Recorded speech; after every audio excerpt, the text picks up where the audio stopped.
Kani waa buugga Raaxada Guurka. Waxaa alifay aqoon-yahano Soomaaliyeed oo da'yar ah. Sidoo kale, waxaa horey u baahiyey channel YouTube-ka iyo page Facebook-ka. Haddii aadan horey u maqlin ama aad tahay dadka daneeya buuggan, waxaad haystaa fursad aad ku dhageysan karto gebi ahaan buugga. Waxaan halkan kaaga soo gudbin doonaa buugga oo dhammaystiran. Kaliya waxaa kaa xigta inaad nagu soo biirto aadna la joogto. Waxaan kaa codsanaynaa inaad fiidiyowga like saarto siina share gareyso. Diintu waa u gargaar guurka, shaydaankuna waa u gablan iyo hoog, waana gaashaan adag oo laga galo cadowga Eebbe. Waxaa ku badata ummadda Islaamka si ay ula tartanto ummadaha kale. Eebbe wuxuu aayadiisa Quraanka ku leeyahay: وأنكحوا الأيام منكم والصالحين من عبادكم وإمائكم إن يكونوا فقراء يغنهم الله من فضله. U guuriya xaasilaawayaasha idinka mid ah iyo addoommada kuwooda wanaagsan, rag iyo dumarba. Hadday sabool yihiin, Eebbe asaga ayaa deeqdiisa ku hodminayo. Eebbe waa kii deeqdiisa dadka ku wada aado, cid walba duruufteeda ka warqaba. Rasuulku wuxuu xadiis ku leeyahay salawaatullaahi calayhi wasalaam: تزوجوا الودود الودود هوانك دلمدا بدن oo nimankoodana jecel guursada فإني مكاثر بكم الأمم يوم القيامة. Isguursada oo tarma, ummadda idinka ayaan idinku faanaa maalinta qiyaamee. Faa'iidooyinka guurka.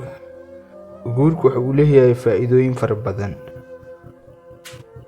Ubad ka hara. Faa'iidooyinka guurka tan ugu horeysa waa sidii lagu heli lahaa ubad. In aanay tafiirka dadka dabar go'in.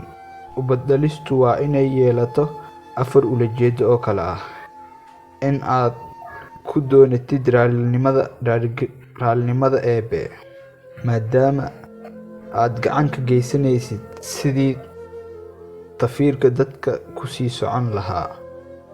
In aad ku doonatid raalinimada Rasuulka sallallahu calayhi wasallam. In Eebbe ku siiyo ubad khayr qaba oo kuu soo duceeya kolka aad dhimato. Ku doonatid shafeeco kolka ilma yadhi kaa saqiiro. Dhufays. Guurku wuxuu ka oodaa meelaha uu shaydaanka ka soo gali lahaa. Mar hadday wuxuu xaaraan ku raadin lahaa uu u yaalo gurigiisa asigoo xalaal ah, rabitaankiisa iyo kacsigiisa ayaa ka horkaca. Haddii markaas aanu helin guur xalaal ah, siduu dembiga isaga ilaalin lahaa way adag tahay. Qalbiga oo kuu dego iyo laabta oo ku qabowda. Hawsha guriga oo hoggaankeeda kaa wareego.